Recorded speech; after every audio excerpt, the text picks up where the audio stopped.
जब हमारा विरोध होता है, जब हम सताव का सामना करते हैं, तो हमारी प्रार्थना क्या होनी चाहिए? हम कैसी प्रार्थना करें? दूसरे शब्दों में, विरोध में, सताव में हम क्या प्रार्थना करें? आज का जो वचन है प्रेरितों के काम उसके 4 अध्याय 23 पद से लेकर 31 पद पर आधारित है। जब आप 4 अध्याय को पढ़ते हैं, पिछले संडे हमने देखा 1 पद से लेकर 22 पद तक पतरस और यूहन्ना महासभा के सामने खड़े हो जाते हैं, और जो लोग थे, जो मंदिर के सरदार थे, जो याजक थे, जो लीडर थे, जो पुरनिये थे, जो शास्त्री थे, वे यीशु के सुसमाचार का विरोध कर रहे थे और उन्होंने उसे पकड़कर जेल में बंद कर दिया।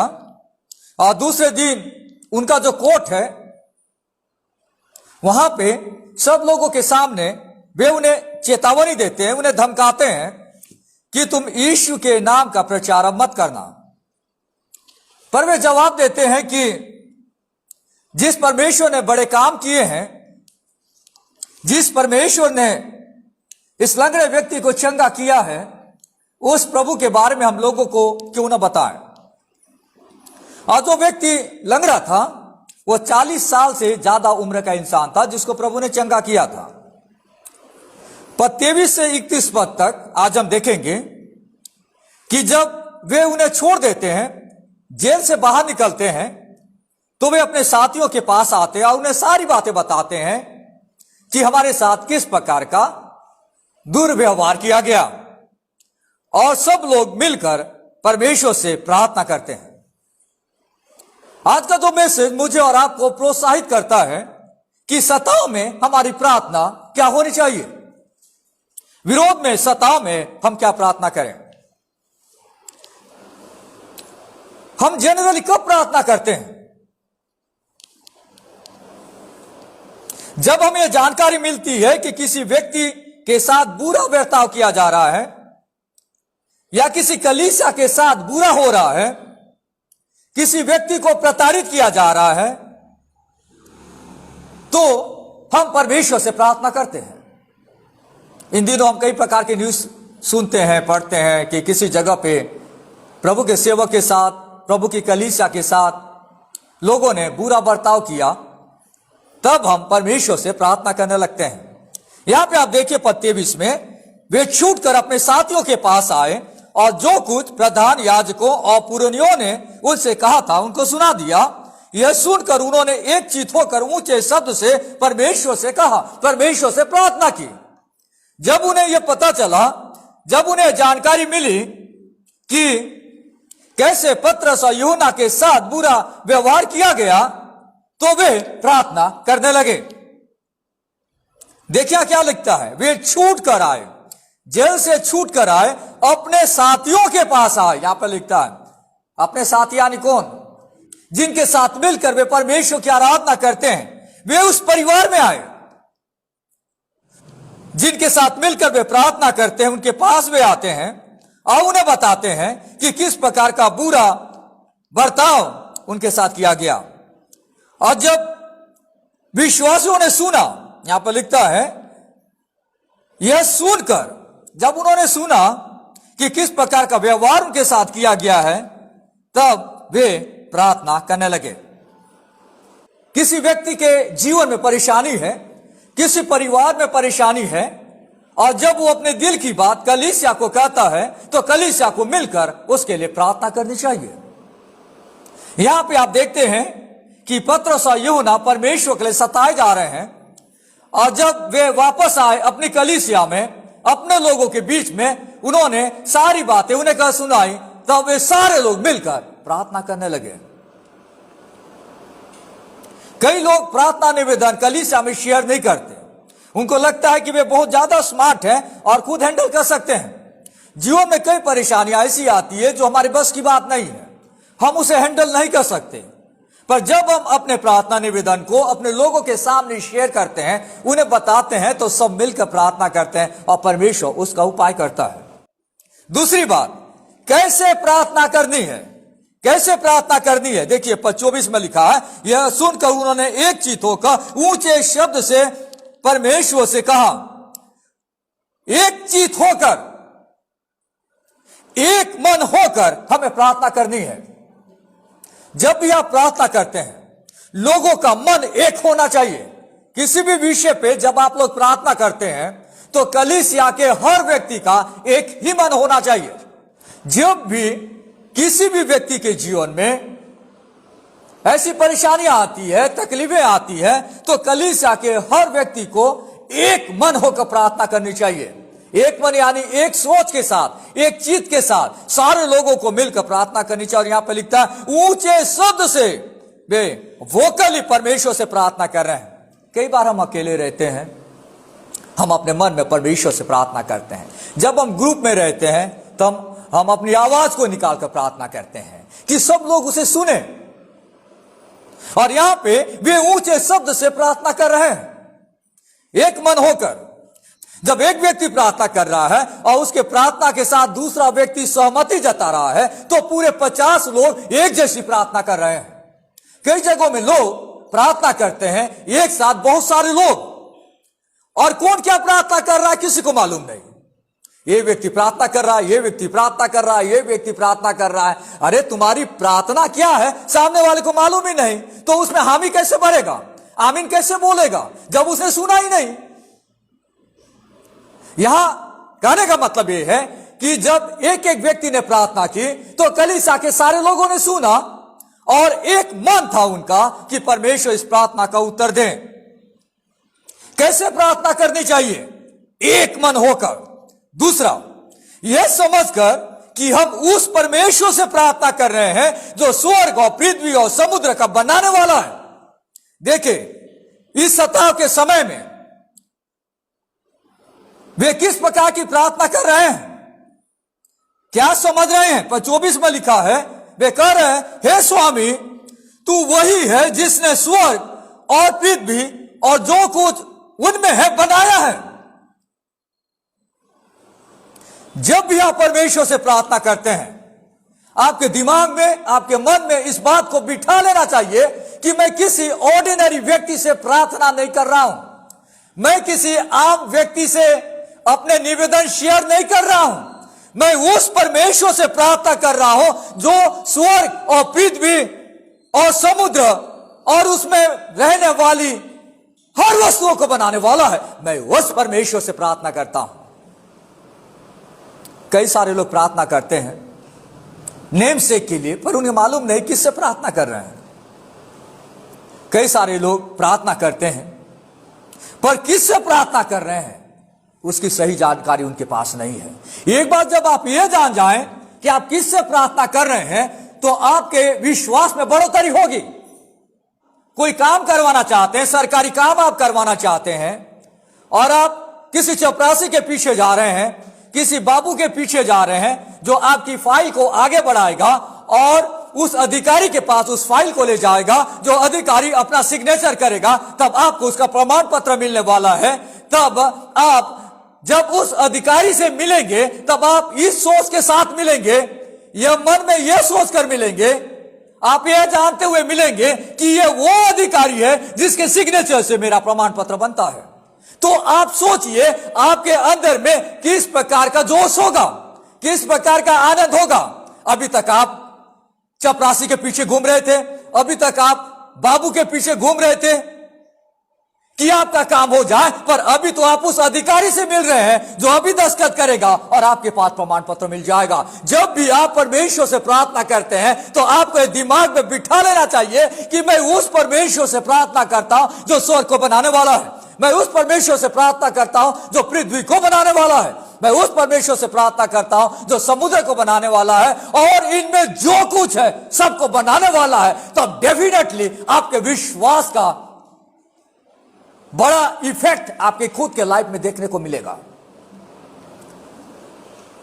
यहां पे जो शब्द इस्तेमाल किया गया है स्वामी, आप देखेंगे, हे स्वामी, स्वामी मतलब क्या है? मालिक। आप मालिक से प्रार्थना कर रहे हैं, मालिक के सामने विनती कर रहे हैं। मालिक चाहे तो आपको इमीडिएटली वो चीज आपको प्रदान कर सकता है। कोई नौकर किसी के घर में काम करता है और उसे मालूम है कि जब उसे पैसे की जरूरत पड़ेगी तो वो दूसरे नौकर से बात नहीं करेगा, वो डायरेक्टली मालिक से बात करता है, तब उसके पास एक विश्वास आता है कि मैं इसको उसको बोलने के बजाय क्यों नहीं सीधे मैं मालिक से बातचीत करूं। आज जब वो मालिक से बात करता है तब वो जानता है कि वो मेरा मालिक है और वो चाहे तो मुझे तुरंत मदद दे सकता है। तो जब भी आप प्रार्थना करते हैं आपको यह समझना है कि जो सारी दुनिया का मालिक है उससे आप प्रार्थना करते हैं। यहां पे देखिए वे कहते हैं, हे स्वामी तू वही है जिसने स्वर्ग और पृथ्वी और समुद्र और जो कुछ उनमें है बनाया है। जब भी मैं और आप परमेश्वर से प्रार्थना करते हैं हमें इस बात को समझना बहुत जरूरी है कि हमारा परमेश्वर सर्वशक्तिमान प्रभु है और उन चेलों को यह मालूम था, इसलिए वे प्रभु से इस प्रकार की प्रार्थना करते हैं। तीसरी बात, सताव के प्रति हमारा दृष्टिकोण क्या है। कई बार आप देखेंगे कि लोगों के जीवन में सताव हो रहा है, आपके लाइफ में सताव हो रहा है। सताव को आप किस दृष्टिकोण से देखते हैं वह बहुत जरूरी है समझना। बिब्लिकल पर्सपेक्टिव क्या है। सताव शब्द को लेकर बाइबल क्या कहती है, मैं आपको 3 बातें बताऊंगा। सताव के प्रति हमारा दृष्टिकोण क्या है। देखिए आप इस पाठ को समझना बहुत जरूरी है। सबसे पहली बात, सुसमाचार को रोकने के लिए लोगों के द्वारा सताव किया जाता है। सुसमाचार को रोकने के लिए लोगों के द्वारा सताव किया जाता है। देखिए पद 25 में लिखा है, तूने पवित्र आत्मा के द्वारा अपने सेवक हमारे पिता दाऊद के मुख से कहा, अन्य जातियों ने हुल्लड़ क्यों मचाया और देश देश के लोगों ने क्यों व्यर्थ बातें सोची। प्रभु और उसके मसीह के विरोध में पृथ्वी के राजा खड़े हुए और हाकिम एक साथ इकट्ठे हो गए, क्योंकि सचमुच तेरे सेवक यीशु के विरोध में जिसको तूने अभिषेक किया, हेरोदेस और पुन्तियुस पिलातुस भी अन्य जातियों और इस्राएलियों के साथ इस नगर में इकट्ठे हुए। विरोध करने वाले लोग कोई राजा हो सकता है, विरोध करने वाले लोग कोई प्रशासक हो सकता है। प्रशासक का मतलब आप समझते हैं जिसके पास अधिकार है, सरकारी अधिकारी। राजा मतलब जो शासन करता है, वो भी विरोध कर सकता है। राष्ट्र विरोध कर सकता है, कोई देश विरोध कर सकता है। तो ये सारे लोग प्रभु के काम को रोकने के लिए प्रभु के चेलों का विरोध कर रहे थे, क्योंकि वे सुसमाचार लोगों को बता रहे थे। आज भी विरोध हो रहे हैं कई सारे देश में। सुसमाचार को खुलेआम प्रचार करना यानी परेशानी को उठाना है। कई देशों में लोग मिलकर, जिस प्रकार हम मिलकर परमेश्वर की आराधना कर रहे हैं, वे मिलकर परमेश्वर की आराधना नहीं कर सकते, क्योंकि वहां विरोध है, वहां पे सताव है।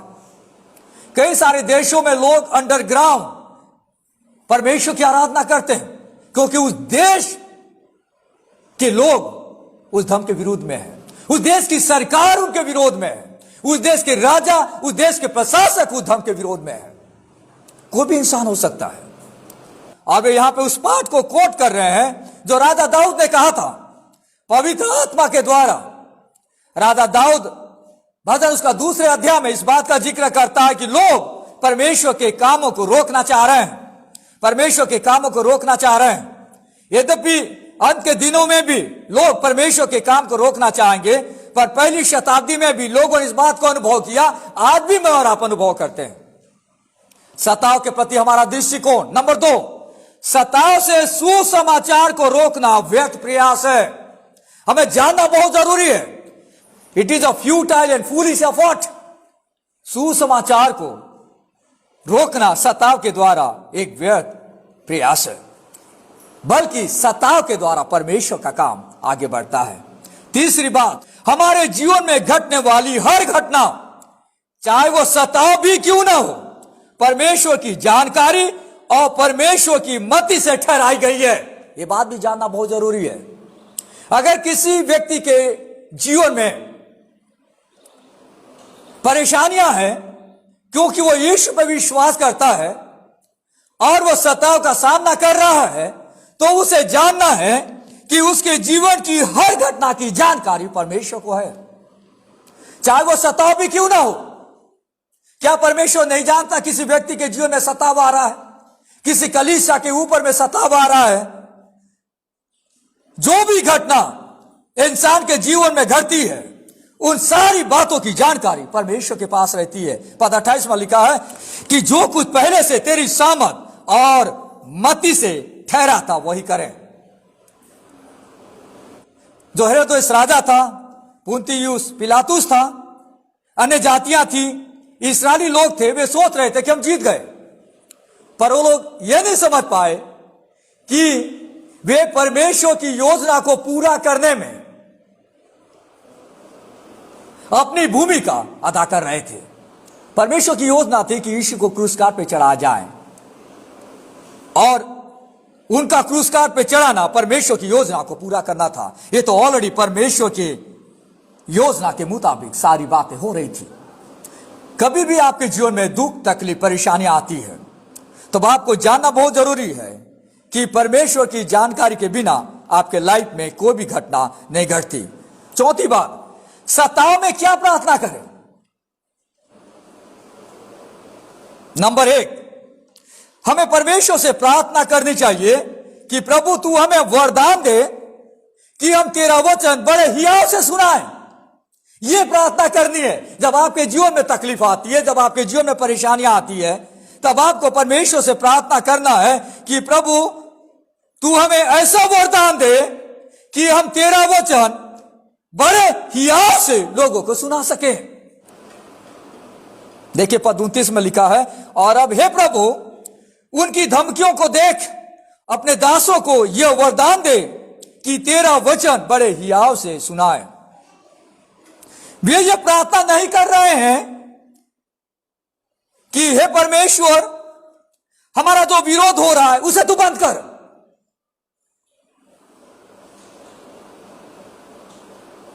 और तू उन्हें लज्जित कर, और तू उन पर क्रोधित हो, तू उन्हें दंड दे। नहीं, ऐसी प्रार्थना वे लोग नहीं कर रहे थे। बजाय वे लोग प्रार्थना कर रहे थे कि हे परमेश्वर तू हमारी मदद कर और हमें एक ऐसा हियाव दे कि हम तेरा सुसमाचार लोगों को बता सकें। सताव में तेरा सुसमाचार लोगों को बता सकें।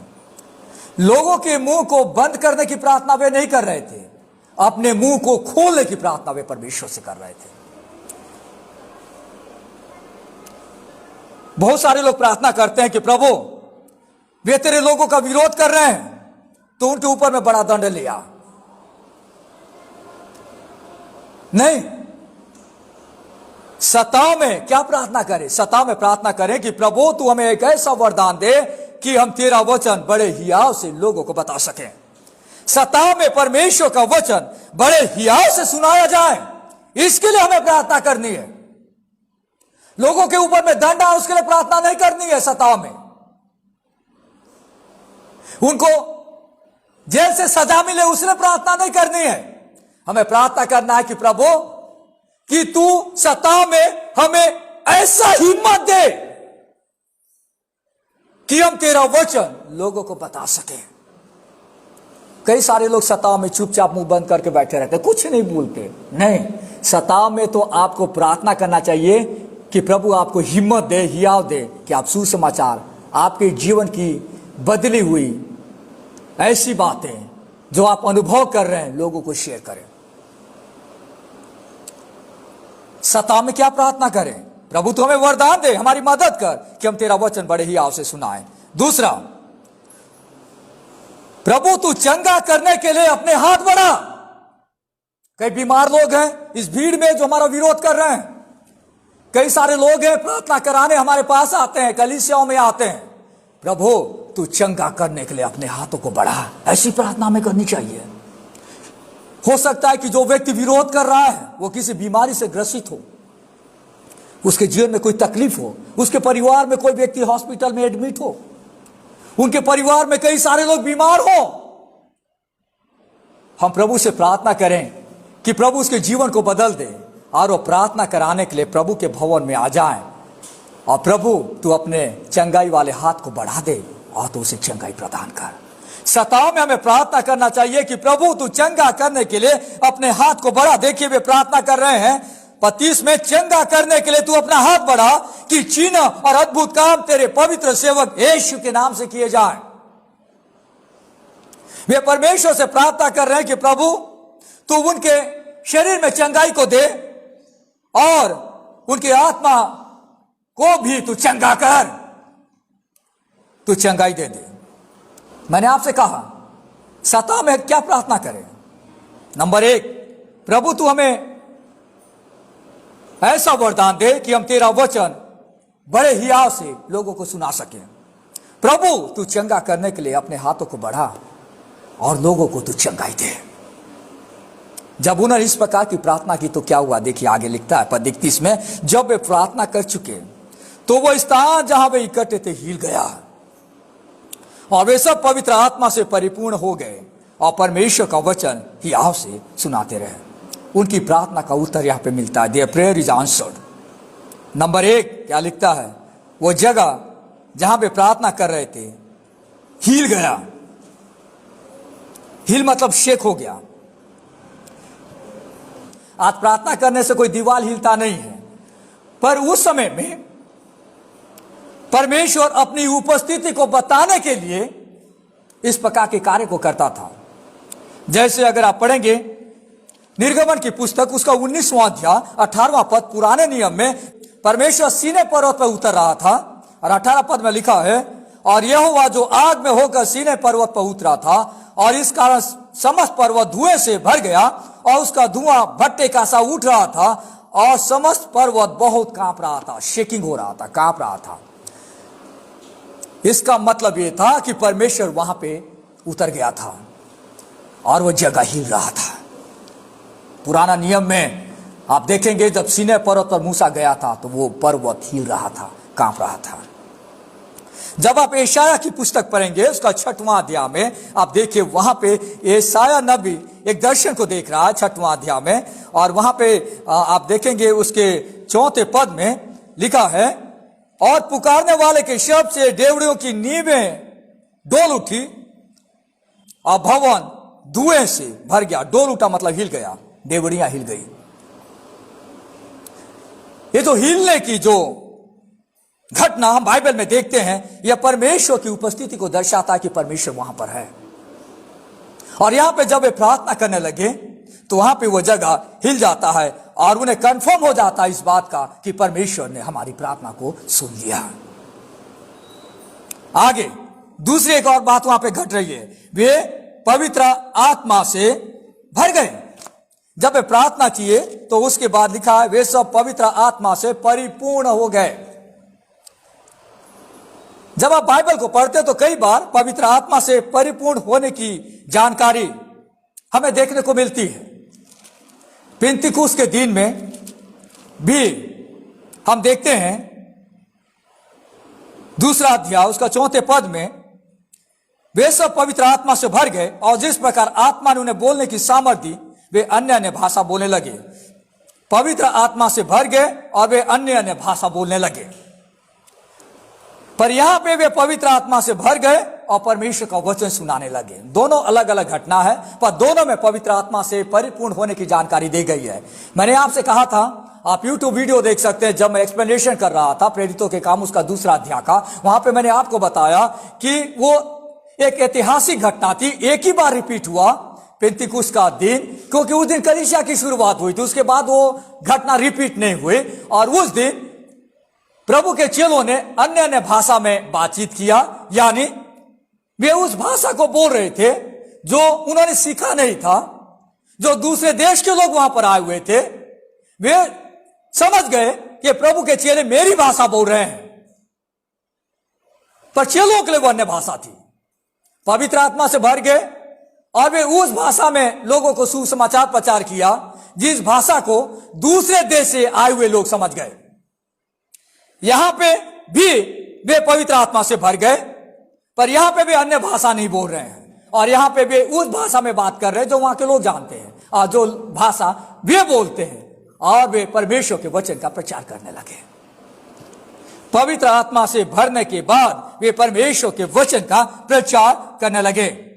पवित्र आत्मा से भरे हुए लोगों को क्या कभी सताव का सामना नहीं करना पड़ता? नहीं, उन्हें भी करना पड़ता है, पर सताव के बीच में भी उनके पास एक आनंद होता है और उनके पास प्रचार करने का हियाव रहता है।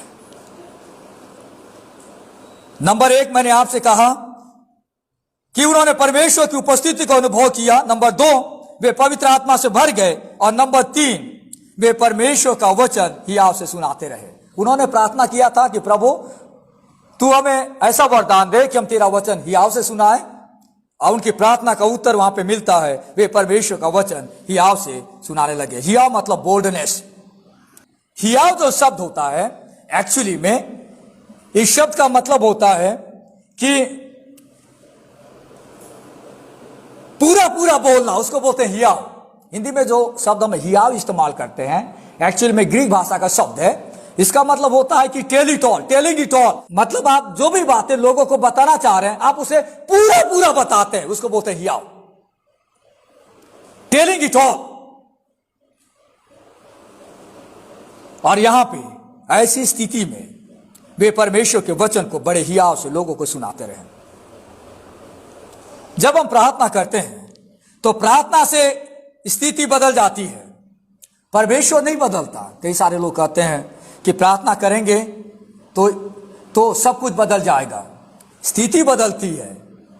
परमेश्वर की इच्छा वही रहता है जो परमेश्वर करना चाहता है, परमेश्वर नहीं बदलता। जब हम प्रार्थना करते हैं किसी चीज के लिए तो हम बदलते हैं, परमेश्वर नहीं बदलता, क्योंकि परमेश्वर का आचरण कभी नहीं बदलता। परमेश्वर अपना काम अपने तरीके से करता है, मैं बदल जाता हूं।